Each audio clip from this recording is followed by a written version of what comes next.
The brothers Wisp. The brothers Wisp, brothers Wisp. The brothers Wisp. The brothers. You're now listening to Greg. It's the Brothers Wisp. Let's take. Hey everybody, this is Greg with a special Brothers Wisp. This one in particular is all about Sonar and the man behind it.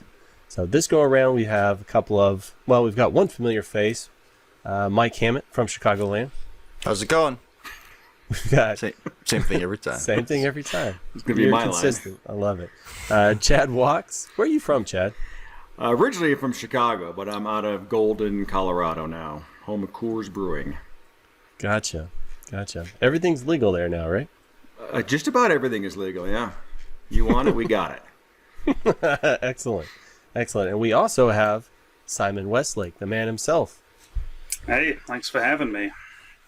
Excellent. Well, this was a bit of a surprise, Simon. You reached out of the blue and said, "Hey, you think it would be interesting to have a podcast?" And I said, "Absolutely." So I opened it up to our guys on the inside of our patron Slack account there, and these guys aggregated a whole lot of questions, and we added a voting system in there. Right, so there's some that are upvoted more than others, and you said you were kind enough to answer any and all questions. So I'm going to start with what's your favorite color, and why is it pink? Well, my favorite color is pink because it actually used to be the most masculine color. Did you know that? I didn't know. Actually, it's my favorite color. Some people prefer to call it salmon, but I'm not afraid of it. I like pink. They used to dress, I don't remember how long ago this was, a very long time ago, I think, but they used to dress boys in pink because it was related to red, the color of blood. And there was some, I don't remember the whole story, but sometime probably a little before our birthdays, but yeah, it sort of got flipped around. But yeah, if anyone ever gives you crap about wearing pink, you tell them it's the color of strong blood or something like that. So a man that can think on his feet. I love it. You were ready to go with that. Excellent. So I guess probably first things first, tell us honestly, what's, in your opinion, what is Sonar? How'd you guys get started, and where do you see yourself going?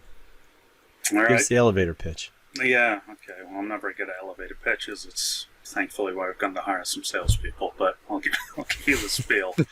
So we started Sonar, I guess it's been almost 6 years ago now, and it's a billing and OSS platform, I guess is how most people describe it, but I kind of think the whole OSS terminology has become a bit outdated, right? There's so many different things that different platforms are doing out there. It's kind of tough to know what that really means anymore. But that's kind of where it fits, and really started it because I've been in the ISP industry now for 20 years, something like that, 21 years. Spent the first 9 or 10 years or so at Time Warner, and then came over to the WISP side after that.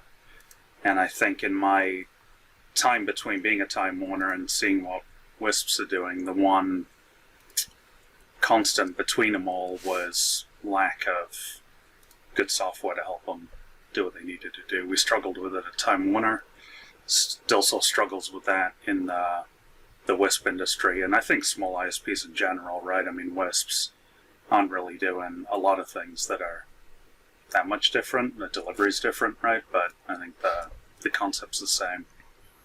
And so I've spent the last 10 years ago doing a variety of things to try and help solve that, and Sonar was the most recent step along that path. So is it something you started building in-house and you thought, hey, other folks would want to use this, or was the idea from the ground up? No. Yeah, for sure. No, ground up, yeah. I think that's sort of interesting in this scene. I think that a lot of the platforms that are out there, maybe all of them at this point, I'm not sure, but at least the vast majority of them, the pitch they have, or the truth they have at least, is it was something they built in-house and thought it would be something maybe others could use. But I think the struggle with that a lot of the time is that if you're going to build something in-house, you're really building it to meet your direct needs. I'm not going to build something in-house and worry about what everyone else is doing, right? That's not a big concern. And so I think that's one of the flaws with a lot of platforms out there, really. It's very often dictated to what the needs were of the ISP that was building it. There's actually a big ISP up in Canada that's pretty close to Glenn, one of my business partners, and they have an in-house system they built. They're about 30,000 subs, and name escapes me, but I don't know. But anyway, they built a big in-house system, and I mean, it's incredible, all the stuff they've tied in, but it's all super specific, right? It only works with the gear they use, it only works with the vehicle tracking they use, and I think it's, a lot more achievable to build something when you're really only worrying about what you need. And that's not really what we try to do with Sonar. I mean, I didn't have a WISP at the time, and we didn't start using it for Glenn's WISP. I went wireless for, I don't know, a year, maybe after we started building it, maybe a bit more than that. I don't remember anymore, but we were really just focused on how can we build the best thing we can and make something scalable and something that everyone can use. And it's a tricky challenge, but that's been the target. Gotcha.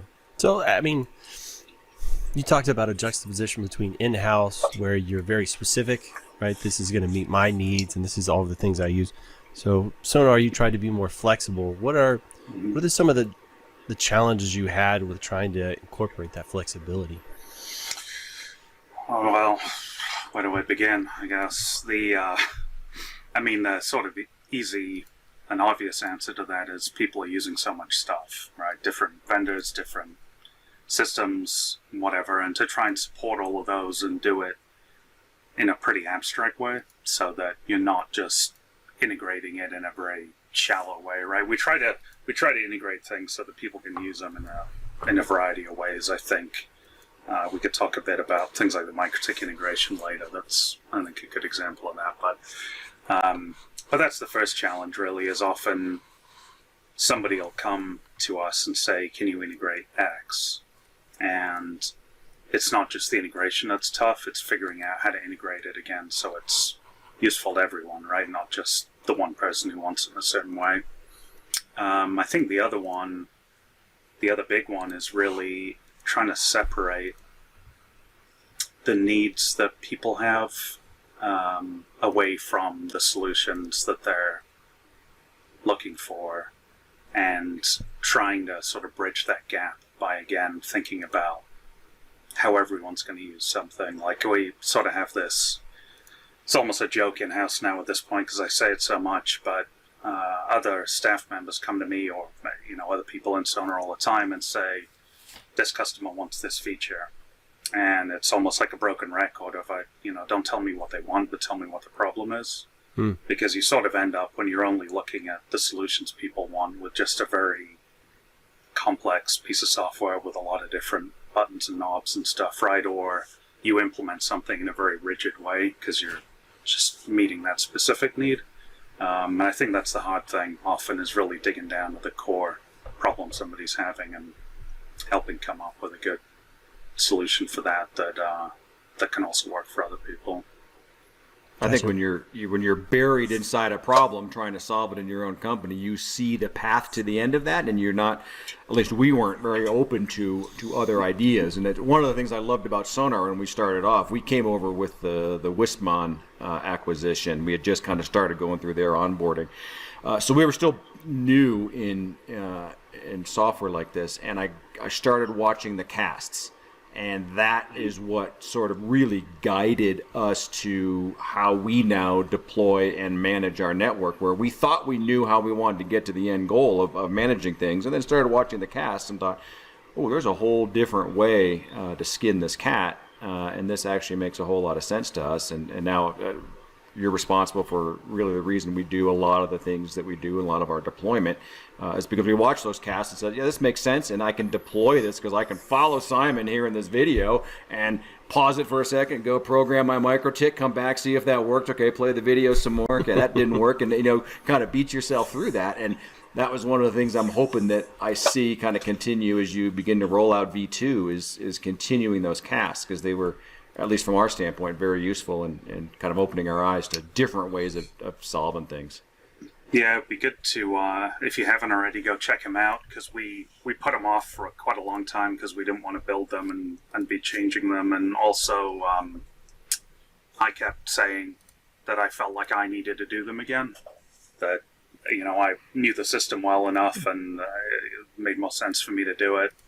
And everyone ignored me, thankfully, and we hired some really good people, like some amazing video editors and people to do voiceovers and stuff. And I was watching some of them the other day, and it blows my mind all the time. I look at stuff like that, and I'm like, I work at this company? Like, this is the kind of quality of stuff we're putting out now. It's really great.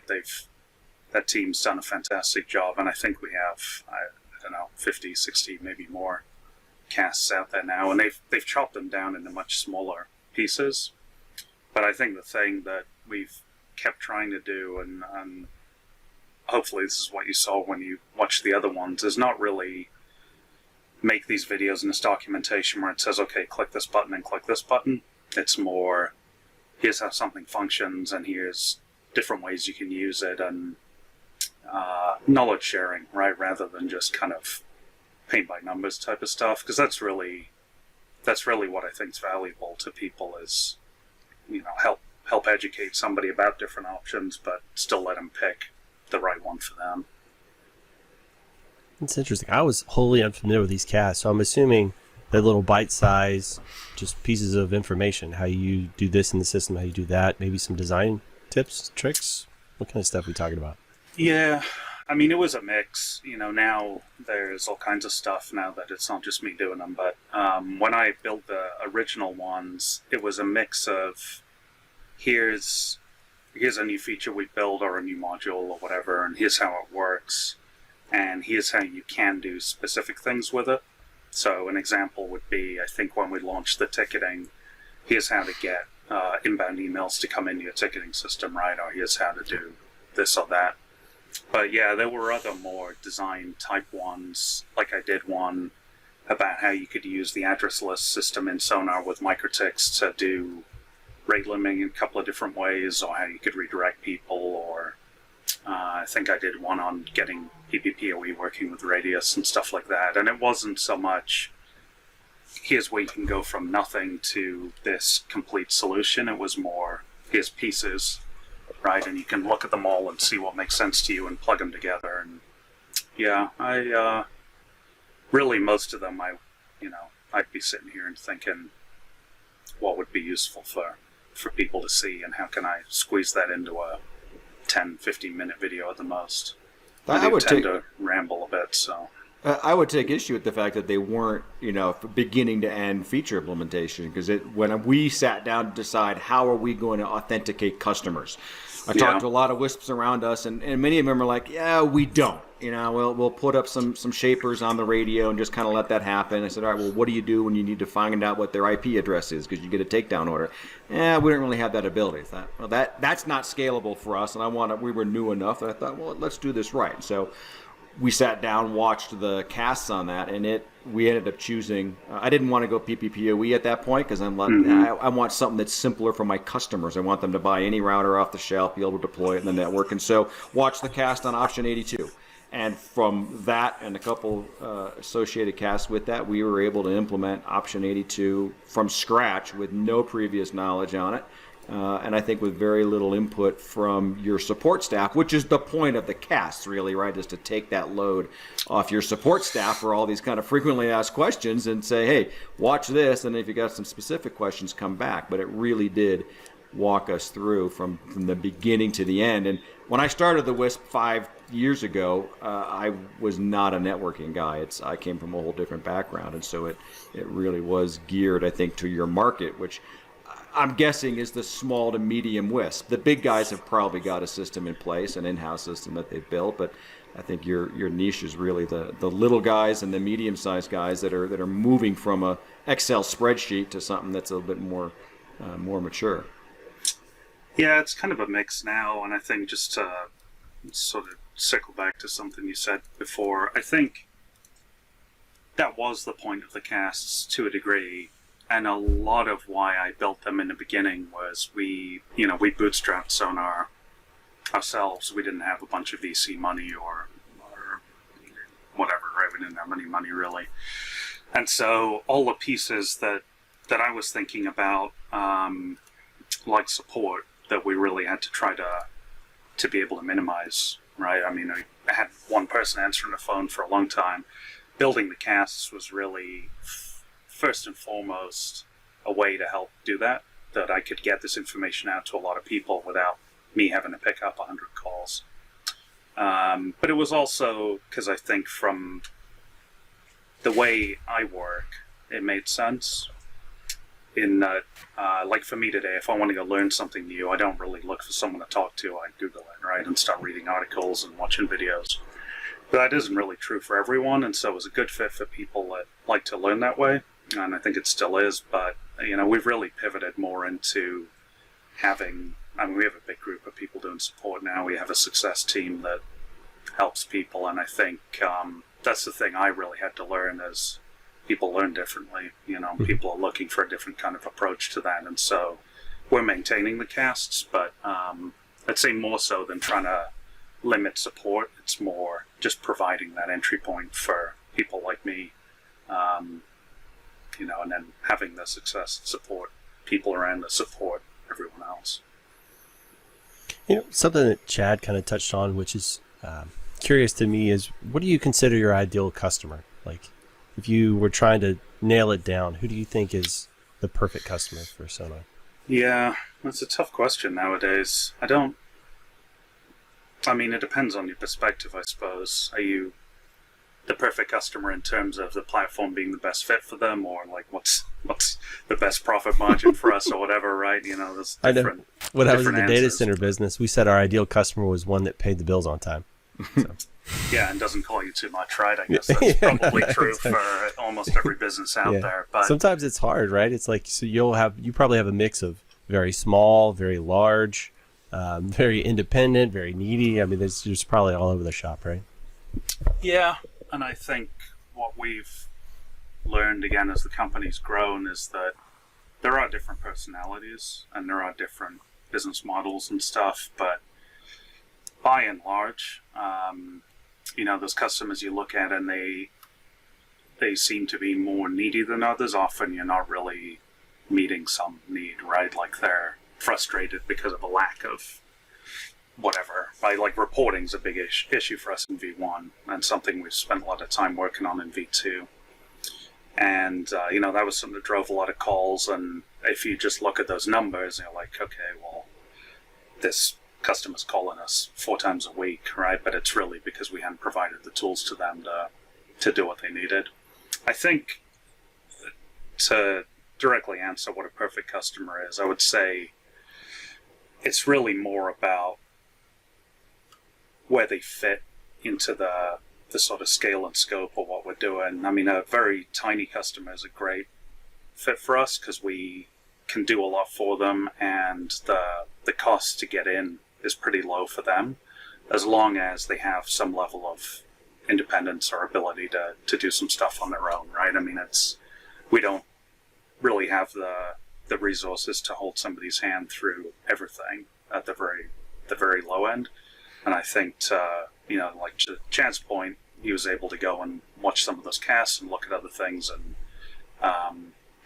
and get up and running, and that works great for us.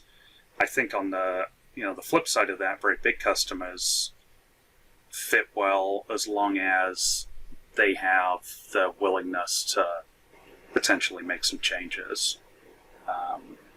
And that can be the tricky thing sometimes with the very large providers as they come in. And when I say very large, I mean, we don't have anyone like Verizon or anyone using Sonar, but more in that sort of tens of thousands of subscribers kind of range. What challenges us there mostly is either they have some fixed process that really doesn't make any sense and they know it doesn't, but it's too hard to change. Or, the other thing that can be challenging there is just sort of getting through to the right people. It can be a pretty opaque structure in big businesses like that. But, I mean, the core is really just getting somebody in a company that sees the value in Sonar and getting a good connection with them to get stuff set up. And, I mean, having that makes somebody a perfect customer, really, as paying the bill as well. Yeah. It's always helpful.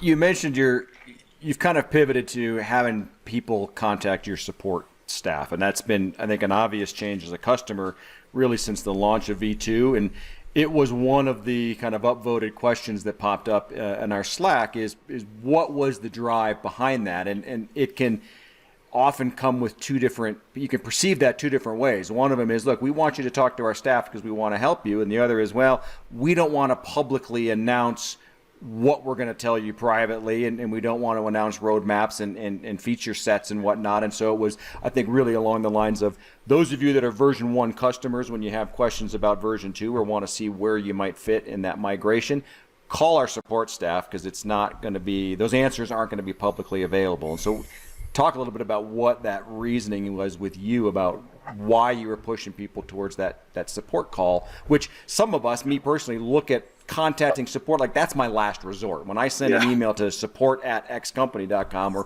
or try to call them, I've exhausted every other method I can find because I don't want to be wasting that company's time. That's how I look at that. But I think you guys look at that through a different lens. I don't know that that's completely true. I mean, I'll say in response to your last point, I agree with you. I mean, if I reach out to support with a company, I'm not looking forward to it. You know, it sort of offends my sense of efficiency most of the time that Right. I couldn't figure it out or I couldn't just get a quick answer. And we have discussions about this internally quite a lot, that we don't have things like live chat right now that I really want us to have. It's getting everything set up to be able to do it. But I mean, all the vendors that we spend money with, if they've got a live chat and I can just ask them quick, I'm never going to call a company, unless the world's ending or something, is some enormous issue I got to get help with. But I think with the V2 stuff, it's not really about hiding anything. It's that the struggle with it has been, and the ongoing challenge with it is that the answers to the questions are often not that simple.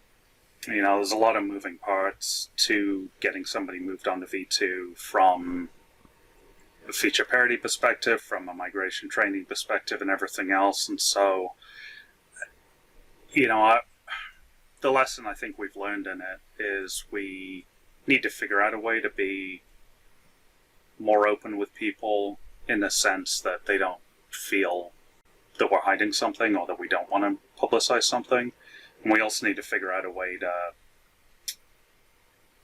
to be able to give in-depth enough answers to people that they don't misunderstand the situation. I mean, that's really been, honestly, it's the biggest thing that frustrates me with this whole migration, is that there's just a lot of misinformation flying around out there, and people that are confused about stuff. And I mean, that's our fault. I'm not blaming anybody else, but I wish we'd figured out a better path to getting stuff out there. And that's a lot of that is what's driven us to build up this success organization and everything else inside Sonar, to be able to reach out to people and work with them directly and square that away. And I mean, hopefully once we're past this V2 migration piece, it'll all be in the past. And my goal right now is to never have to do anything like this again. So, it's a short-term thing. We shouldn't ask questions about V3 just yet.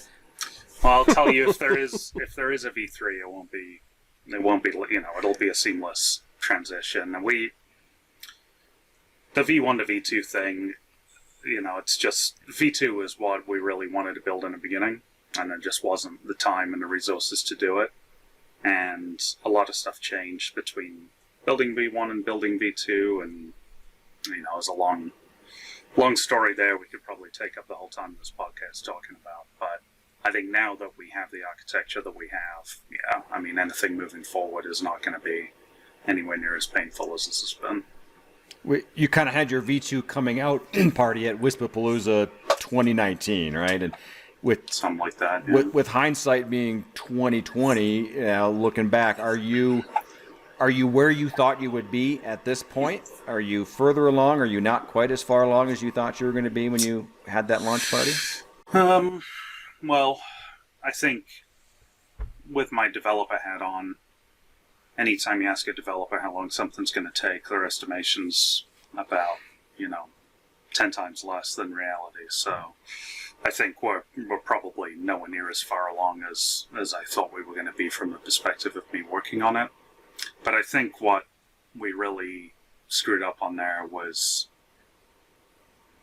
in our mind, when I talk about Sonar as a whole, we understood what V2 sort of quote-unquote being ready meant, right? It meant we had some minimum quantity of features that meant we could move a subset of customers over. And I don't think we communicated that very well, and so people went away thinking like everything's done, it's completely finished. And they still sort of run into that today, right? I'll talk to people and they say, Christ, V2's never coming out, and I'm like, we got hundreds of people running on it already. It's not like it's still this thing that's we're waiting to release. But yeah, this transition period, I think, has taught me a lot about more clear communication, and I mean, it's still something we're working through today, but that's really what that was. I mean, we were excited to talk about it and show it, and I think people are excited to see it, but it is one of those things where, I look at what other companies do, and you announce stuff early and not everyone can get on it, and maybe it's a negative in some ways. We should have thought about that, but yeah. It seems like, just looking at the list of stuff, most of it centers around kind of that version 1.2 transition, right? So some of the real questions were, about a roadmap. And so the thinking there, at least it seems, is if you have a roadmap up there of all the different features, maybe you could give folks the ability to kind of, vote on feature priority. So maybe shift things around for you guys. I was curious, how do you prioritize what features? Because I know there's not 100% feature parity between version 1 and 2, right? So how do you prioritize which things to push to the forefront, or versus? I mean, it's a mix, I'll say. So we've gotten better at it. I mean, this is something that we've been working on over time to improve, and over the last 6-9 months or so, we've been hiring project managers and various other people to help make this work better. Because historically, I mean, honestly, we built Sonar, it was me and Devin, right? 2 developers just hacking away all day in our basements, and so things got finished when they were finished, and what we did next was what we were excited about, and I think, that worked well in a lot of ways back then, because I would talk to somebody at a show and think, oh, it's a great idea, and I'd go knock it out, and then they're really excited, and somebody else sees it, maybe they're excited, but as the user base grows, I mean, obviously that doesn't scale very well anymore. And so we had some PMs come in and, hired a bunch more devs and that kind of thing. And I would say the first step really of the roadmap we have in place is we look at what do we need to do to get V2 up to feature parity, right? All those things are our priorities. And then the easy place to start is just looking at each one of those features, looking at our V1 user base and just seeing how many people are using a feature, right? If half of the customer base is using something and 1% is using another feature, we'll focus on the 50% one first. And that's what drives the first part of it. And then from there, it gets filtered and moved around based on couple of factors, really. I think one is the complexity of it and who's available to work on it. And the other one is there's a couple of features like voice billing, I think, is one of the notable ones where we knew we wanted to change it significantly, but the implementation that was in V1 was not something I was happy with. And so that can sort of move it around on the roadmap, because maybe the new implementation we're working on is a lot more complex, or reliant on some other feature being finished first, or that kind of thing. I think we do use a feature tracking tool in V2 that people that are using V2 already have access to and they can vote on. But the tough thing with that, honestly, is we want feedback from users in the community, and we take it through there and we do track it and talk about it every week and look through it. But the trouble with a roadmap based on that is it just changes so much, right? Like if we look at that and say, okay, our plan is to start on this feature and then we're going to do this one, by the time you get to do the next one, 6 things may have shifted around, and that wasn't such a big deal when it was really just me, right? You can be pretty agile doing that, but when you've got 20, 30 developers working on stuff, just sort of continually changing the direction of the wagon can be tricky. And I think we still do pretty good at being fairly nimble on that, but it does make things a little bit more difficult. I have started sharing the roadmap, though. I send an email out like once, twice a month, something like that, and we've included some of that data in there. But I mean, frankly, it still changes quite a bit, and so I'm reluctant to be too open with it, because I don't want to tell people we're going to do this 3 months from now, and then things change and it gets moved around. But we'll keep getting better about communicating that and figuring out how we can share more info on it for sure. Do you have a group of, let's call them beta tester customers, that when you want to roll out a new feature, something like the voice billing, that you can turn to them and say, hey, bang away at this for a month or so and give us some feedback before we flip the switch? No, not in that sense. So I'm reluctant to do that, because the problem I think with that, well, it depends how you look at it, I guess. Let me step back from that. If you look at it from a beta test perspective, in the sense that we're going to give you something that we're not sure if it's right and see if it works. As time's gone on, I've found the number of customers that actually want to do that is slim. Like, most people are running a business, right? They don't have time to test your stuff for you and figure it out. And generally, what ends up happening when you have a program like that is people say, I want to test it, but what they really mean is, I want it right now and I don't want to wait for it to be finished. And so you end up in this tricky scenario, right, where you've given somebody something that may not be ready, and now they're relying on it, they're trying to run their business on it. And conversely, really, if I said to you, we'll let you use it, but don't use it to run your business, don't do anything critical on it, I mean, you got to be pretty excited about Sonar to sit there and just play with stuff for the hell of it, right? Like, everyone's got better stuff to do.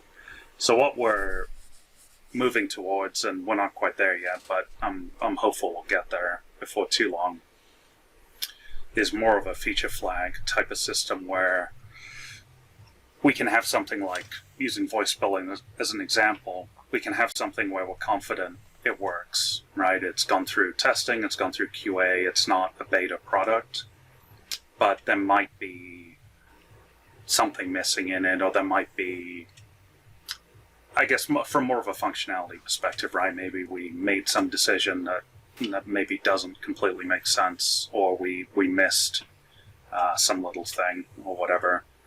And so somebody that does want to use it and they understand they're going to be giving some feedback and we're going to be taking that and using it to tweak it, we can then turn that feature on and give them access to it. And I think that's more the model we want to be in, where we're giving you something we're confident in, but we're looking for feedback on the functionality of it and that kind of thing. And really the only reason we haven't done that yet is it increases the complexity of the software pretty heavily. When we now have all these different pieces that can get turned on and off, you have to make sure you're building something that can handle every combination of things being on or off. But that's where I want to get to, because I think it's helpful to everyone. It helps us really hone big complex things we're building, and it also lets us, when we have some of those sort of customers that we're close with, lets us expose them to it and get some feedback before we roll it out to everyone. Sure, yeah, and kind of in that vein, sitting here as a user of a couple different features of V1, where you have stated, I don't like how this works at all, we're totally redoing it in V2. It is, I look at it as kind of like a, well, gee, I hope they don't take forever to make it, and then it still doesn't solve the underlying problem. Yeah. So it's like, it's kind of a selfish thing too, but then it's like, I don't want you to waste 3 months building what you think is great, only to find out that no, this doesn't do anything. I mean, you click the button and it does what says the button does, but that's not what I want it to do. Yeah. And so, finding some sort of balance there of getting enough, feedback before you make the product, and then, okay, now walk away for a few months while we work on it, and then come back. Yeah. So that's something where there's a big gap, I think, between some features and others, right? The stuff that I've built in Sonar and now that the whole team's built as we move forward, where it was very clear to me what the right way was to do it and the wrong way. And then there was other things where I didn't necessarily have the depth of knowledge. And I think voice billing is a good example of that, right? We went and did a bunch of reading about it, but there were things we missed where there wasn't enough data gathered before we built the first time around. And actually what we've started doing to help solve this is we have that feature request system in V2 that helps us track what people are looking for and reach out to them. But we actually hired a guy named Rick who worked at a WISP up in Canada that got acquired by somebody, ExploreNet, I think, or one of those big players up there. But anyway, they got acquired and he was looking for another job and he came over to work for Sonar. And the role we've put him in is a lot like what you're talking about. So if we're looking for a new feature or we're looking at some feature requests that somebody's made, he'll go out and meet with the users and talk through with them what their needs are, what the problems are, all that kind of stuff. And then if it's the integration of something, he'll then go talk to that vendor as well and make sure we collect all the data from them. And we'll do all that before we even start thinking about writing any code. And that's been really helpful, actually, because the biggest value add I've gotten from meeting with users of Sonar, I think, is just hearing what they're doing and seeing what they're doing. And you lose a lot. I mean, the bigger we get, the harder that is, right? There just isn't a time in the day to do it anymore. But, I mean, he's already turned around a lot of really valuable stuff. And, I mean, that's something that we're quickly seeing the value in and we'll keep doing. And there's other steps to it, right? But I think that's been a really good one for us to make sure that at the minimum we're capturing all the requirements, if nothing else. But it's given us a lot more than that already. A fear is potentially that while you continue to try to match feature parity from version 1, that potentially competitors begin to add feature sets that you guys don't have yet. And is he helping to kind of satisfy that? And how is the framework of version 2 going to help you quickly add things like, putting in TR69 support or improved radius support and being able to add features quickly without having to kind of go back and rewrite things from the bottom up? Yeah. So you can catch back up again if it looks like you're falling behind some of the other vendors. Yeah. So I think, the way we've looked at this internally is that I'm not super worried about falling behind. I mean, I guess we've never really built Sonar with a concern too much about what everyone else is doing. I think you're challenged in running a business no matter what it is if your primary concern is keeping up with the Joneses, right? Like you're ending up chasing other people all the time. But I get your point. I mean, if there's something important that people need and we don't have it and everyone else does it, that's a problem. So he's helping with that to some degree in that there's features we're looking at implementing once we get the parity completed that he's already out there gathering data on and talking to vendors, talking to users, all that kind of thing so that we're ready for it. But, I mean, that's really why we started building V2 was to make sure we were able to integrate new features more quickly and really in a more scalable way.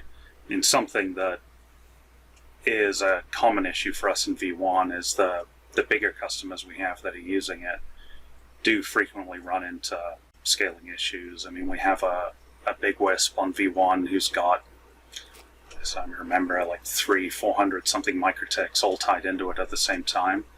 And they're, always running into issues with queues backing up and things aren't being executed quickly enough. And it's just part of the challenge of the deployment method that we had for V1. And so those kinds of things are a lot of the reason that we built V2, as well as having a much stronger API to be able to enable other integrations and that kind of thing. And I think one of the things that people have said to me when I say things like that is, well, you don't necessarily care about the small ISPs, right? That's a big ISP problem and it doesn't affect me. But I mean, our belief, honestly, is that the vast majority of our customers, the people that are using Sonar today, want to be a big ISP. They're growing that way, and the stuff that we do to make things work well for a bigger ISP, I mean, it all trickles down. Yeah. Looking at V2 into reporting is an example, right? I mean, a lot of why we looked at integrating a looker and doing this much more complex reporting was to meet the needs of bigger guys, but I mean, it's certainly a helpful and useful tool for smaller WISPs as well. So anyway, that's sort of our approach with that kind of stuff. Cool. So I'm curious about what is something that's coming up, something you're working on that actually excites you? Because I know whatever you're working on, big projects, most of it becomes a grind, and it's sort of hard sometimes to find those little things that excite you. I'm just curious what that might be for you at this point. See, you're very skilled at asking questions of people in a way that they'll give you an answer. Like if you'd said to me, what's the next big secret thing you're working on? I would have said, I can't tell you, but ask me what I'm excited about working on. I might slip, right? No, it's cool. I don't know what you're talking about. Talk about it, yeah.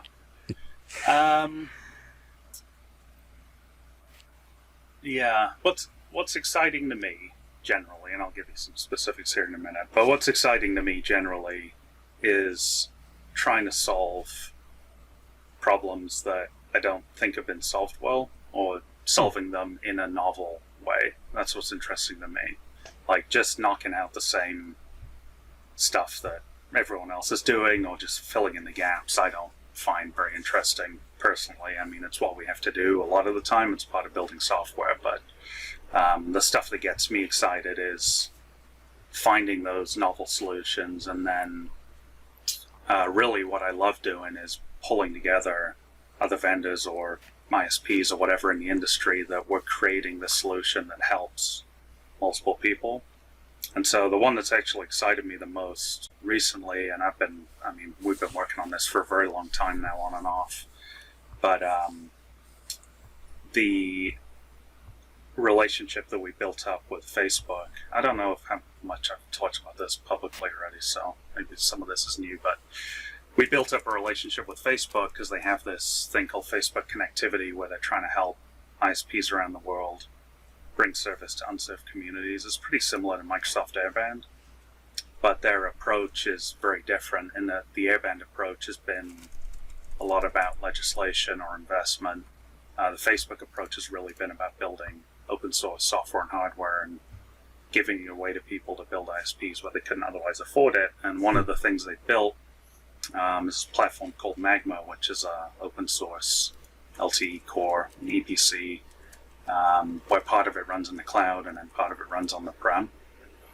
And it's a really cool system, but it's challenging to deploy and manage. It's built by developers for developers, right? Was at least how it first came together. But I mean, I thought this was a really exciting thing because I know the state of LTE in the WISP industry was pretty choppy. There's some good hardware out there, but a lot of the core stuff, name and no names, is not super stable. And so I thought this would be great for people that want to deploy LTE. We've been working on it for a while, but we got Microsoft to sort of jump in as part of Airband, and they made some modifications to it to get it working on Azure. And I've been working with some of the LTE vendors, and they're working on the local EPC part of it. And I mean, that's something I'm really looking forward to getting out there. And I think what's exciting to me there is just getting all these people pulling in the same direction, right? Like Facebook's excited that we're helping get it out there. Some of these LTE vendors are excited we're going to make it easier for people to deploy their gear.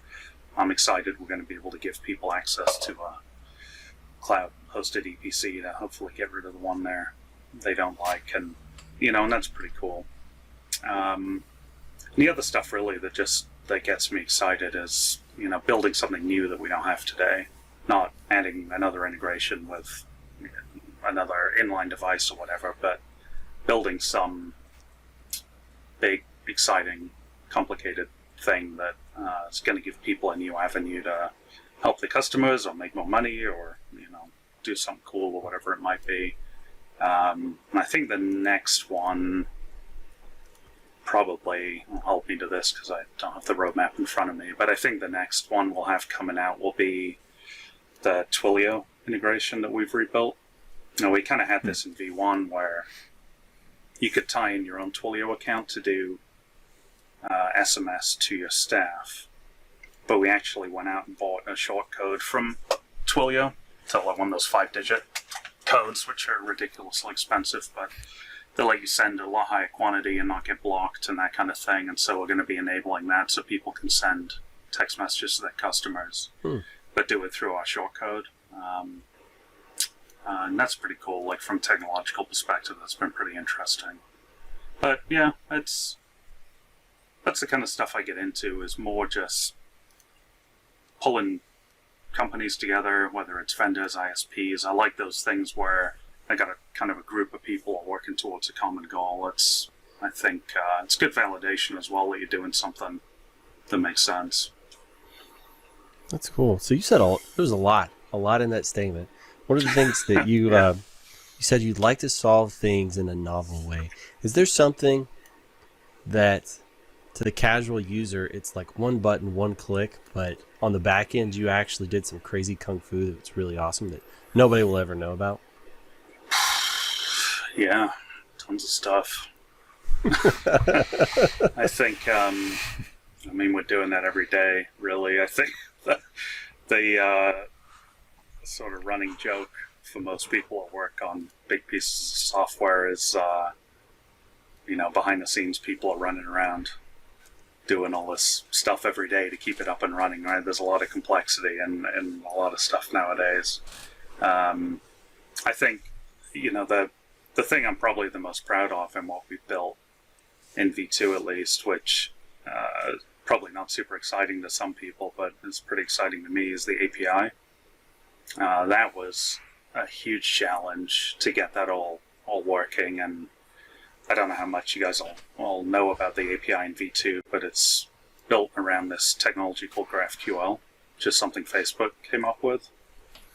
And it's very different than a normal REST API in that instead of saying, like in a typical API, you might say, I want data on account ID 1, or I want data on account ID 2, or I want all accounts. But if what you really want to get is every account that's in Wisconsin that owes more than $50 and has a automatic credit card on their account and a Cambium radio, you really can't query something like that from most APIs. It's just not feasible. You got to fetch all the data and then filter it yourself. And so with this GraphQL API, you can load all that related data in one request, but you can also query by doing a partial text search or some kind of mathematical equation, or, the sky's the limit, really. It's actually, that API is what drives all of V2. Like, we're using that to build the app as well. And, maybe people don't look at it and think it's just click one button and it works, but I think people look at it and think, it's an API, and it was, months and months of us banging our head, figuring out how to make it all work. And that's pretty exciting, I think, because to me, us having a good API is one of the core things that doesn't keep our users trapped into having to do what they're told by the software they're using, right? If you have an API where you can do everything, if you have some great business idea and you want to deploy some service or some product or do something in some special way, you can do it, right? You might have to write some code, interface to the API and do it, but you can do it. There's nothing that's in your way. And I actually had a call with a customer of ours a couple of weeks ago where they built, the whole ISP really is built around self-service. So every customer they have signs up online, picks a service, schedules their installation.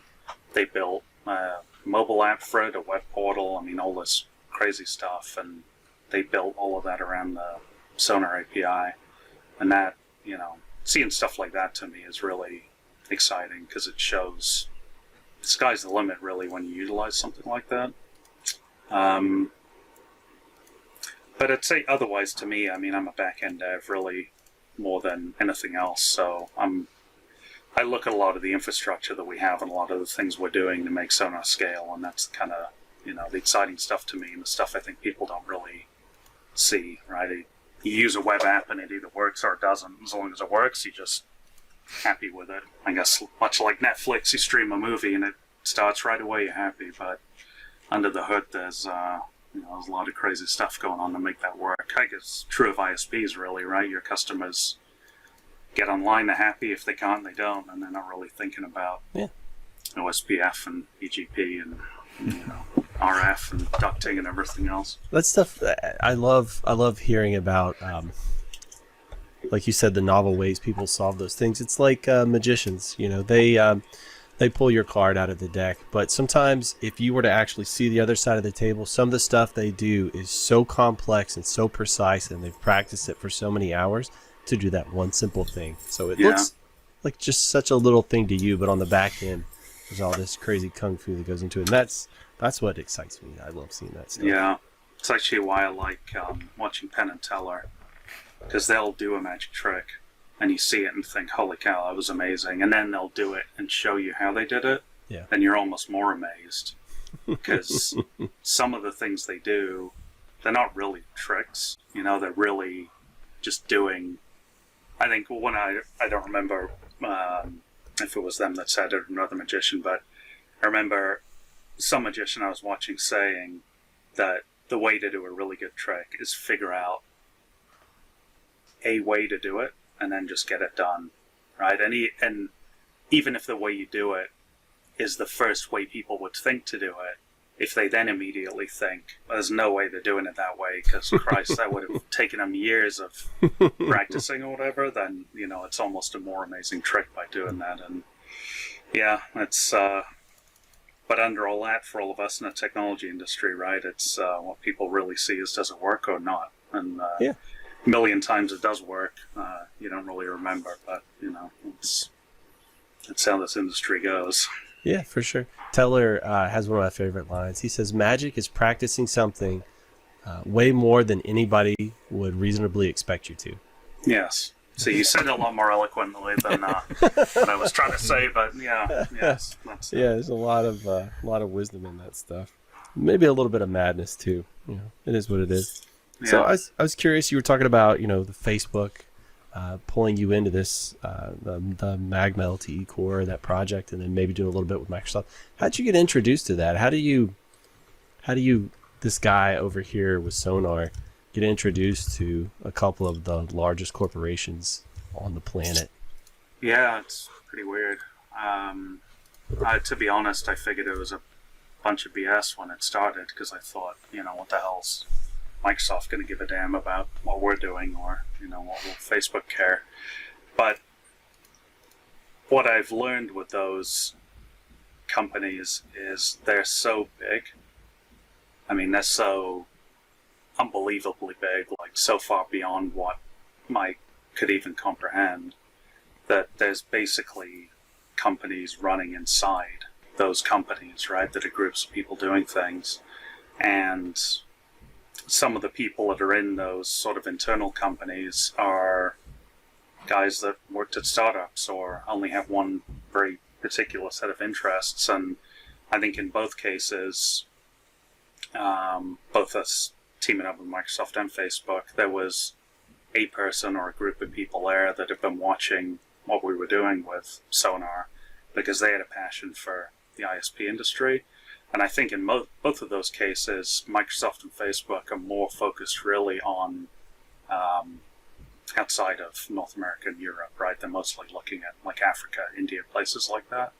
But again, I think solving problems for an ISP in India, I mean, a lot of those solutions help ISPs in North America, and I think that's kind of where we're bridging the gap, is helping bring some of those things back over here where the attention's not being focused. But anyway, like the initial meeting with them, it was really just talking to somebody there who was super passionate about what they were trying to do and what we were doing, and it's all pretty loose, really. It's just like, how can we help each other? And I think that's that's how we've been able to tell when we've found a good path to go down or a good way forward is it doesn't really feel like we're bending over backwards to help them or vice versa, right? It's clearly a good path for both of us. But yeah, it's weird, man. I like been to Microsoft events now and been to Facebook events and stuff, and it's just feels very peculiar. Started to get used to it, but it's exciting in a way. You know, I think there's some fear of these quote unquote big corporations coming in, but you know, they're doing some pretty cool stuff. I mean, they're really driven to get internet access to people that don't have access to it today, and I think it's a pretty good goal. Yeah, for sure. But I would challenge you and say that everybody who's going to listen to this is probably in that same boat, right? Trying to get internet to. Oh yeah, for sure. But I think, you know, the way I've been looking at this with them is that they're not coming in to compete with everyone listening to this. They're coming in and they're willing to help. I mean, there's a bunch of WISPs that are members of Airband that Microsoft's invested in or given them help in some kind of way. And they're not looking, it's not like Elon Musk, right? Microsoft's not looking to put satellites in orbit. They're looking to help people that are already building ISPs to Right. build them bigger and better. And and I mean, you could look at it cynically and say, yeah, I guess, you know, it's good for Microsoft to get more people on the internet. It's good for Facebook to get more people on the internet. Well, but for sure. Who cares, right? You know, I mean, if they're getting people on there and they're not getting in everyone else's way, I think it's win-win, really. This may be a cynical way of looking at it, but I believe there's no such thing as altruism, or there's no such thing as, a completely selfless act. I think if I do something good for somebody else and it truly helps them, it makes me feel good, right? But in my opinion, that's a win-win. So is that really a bad thing that I get something out of it, that I get, the satisfaction of helping others? I think that's okay. Yeah. If that's all you're getting, you probably get tired of it after a while. But it's pretty good in the draining. beginning. I think, I don't know if I'd agree completely. I think there is such a thing as altruism. I mean, I think there are some people out there that are doing nothing really but helping others. But I think for that to be your only drive is few and far between. And I think, I might help you one time, right, because you need it, and that's all I'm getting out of it. But I think from a business perspective, it's better for a business to have some kind of benefit in mind, right? And I think that's why I like pulling all these businesses together, whether it's vendors, other ISPs, and both, is because then you're not asking someone to do you a favor, right? You're all getting something out of it, whatever that may be. And I think that just drives a lot more passion and excitement about things than, I'll help you out. Like if a guy asks me to help him move, I mean, I'll probably do it, but it's not that exciting, right? But if we're both setting up a new business together of some kind and we're going to go work all night on getting building up and running or whatever, then it's the same kind of work, but there's definitely a different motivating factor underlying what we're doing. Does that scratch some kind of itch in your brain, pulling together those large organizations and moving something forward? A bit, yeah. I think it does, in the sense that what I like in doing things is seeing people, I was going to say see value in it, but I don't think see value is the right word. I like seeing people excited about stuff. I like seeing people, excited and interested, and the core of most of the stuff that I do personally is about creating things. Like, that's what I like, right? Even in my personal life, I'm just creating stuff all the time. It's just what I've learned the older I get. It's what keeps me sane.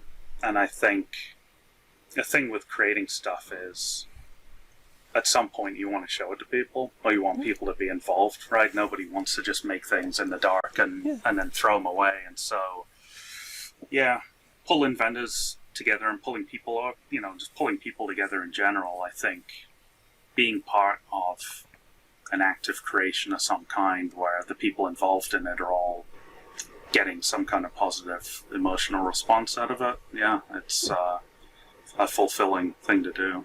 Something I've heard is that artists make art for it to be seen. Yeah. They don't make it to, throw it in the closet and lock it away.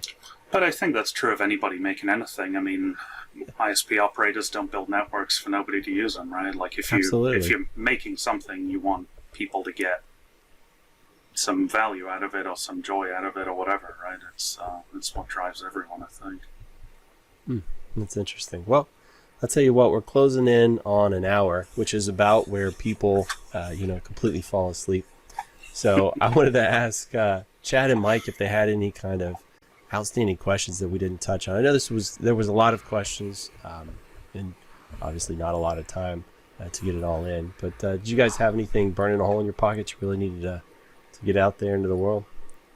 I like the wrap up there about giving back to the community and tie that back into the API. And every time I see you and your staff talk about the API and the solutions that your customers and vendors are coming up with that, you guys all light up about that. And they're out there solving the same problems I have and the same problems Mike has. And I'd love a forum or a place where I can go see, all right, if I need to integrate something, someone else has already solved this for me. How can I get involved and get in touch with that person or that company that's already fixed this and throw them some bones or learn from them, and so that we're not all reinventing the wheel every time we go try to solve a problem. But there's a community of people out there that have already done this with Sonar and the new API that are sharing that knowledge.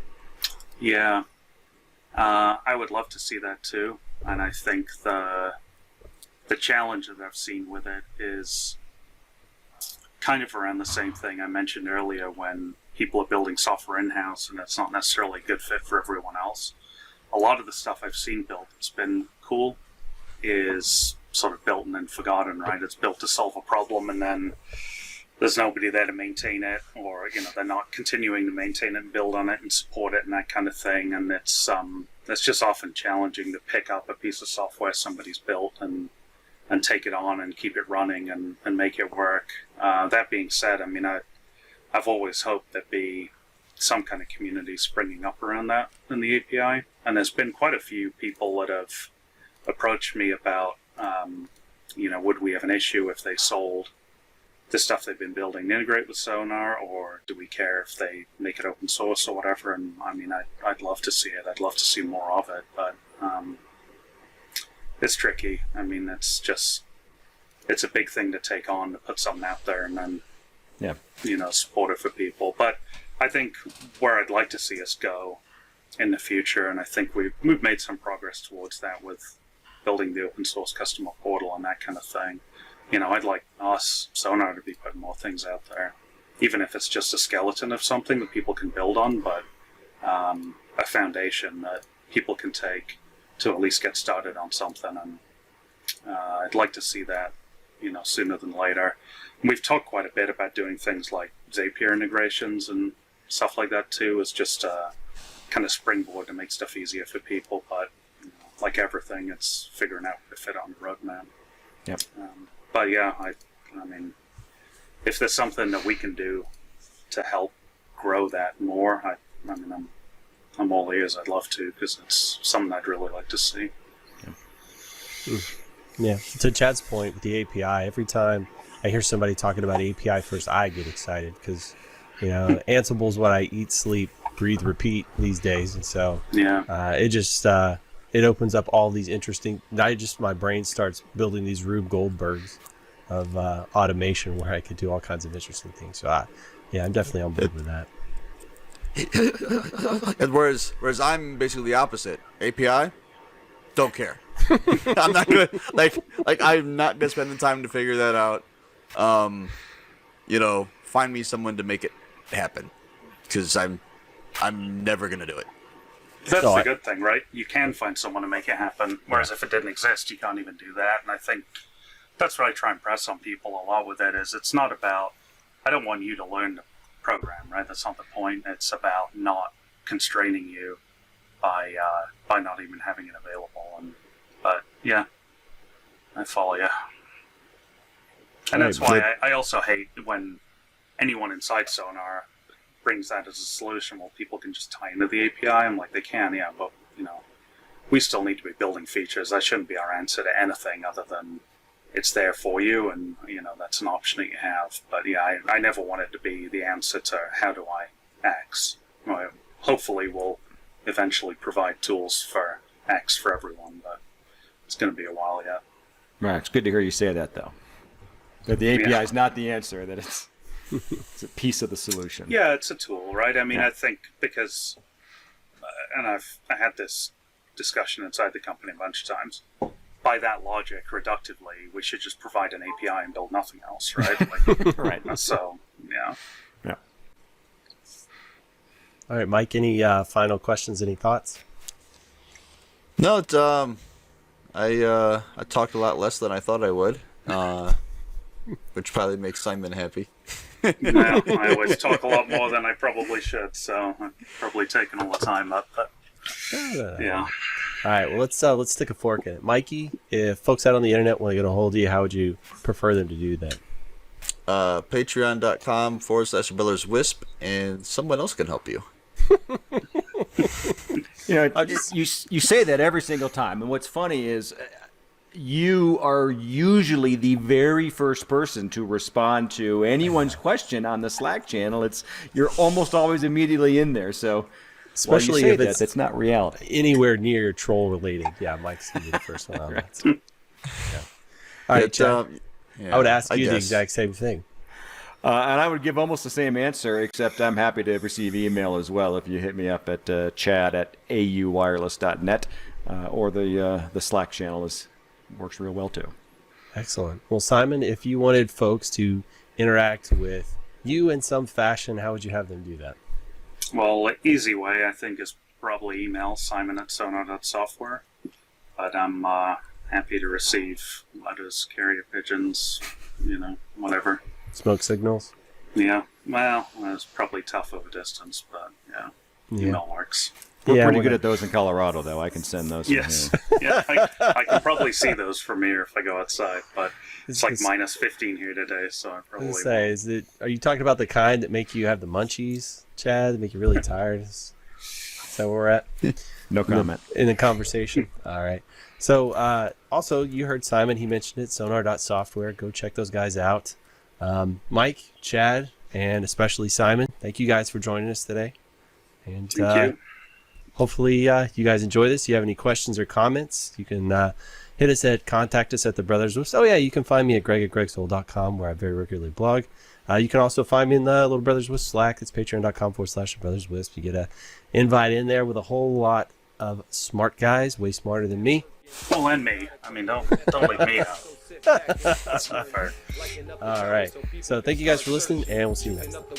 So now I hit stop on all the recordings. Here, stop. Come over here, and I say stop. Don't close your browser. Just Know what you are missing. Ideas and some good comedy given. If you missed the show already, don't worry, you're forgiven.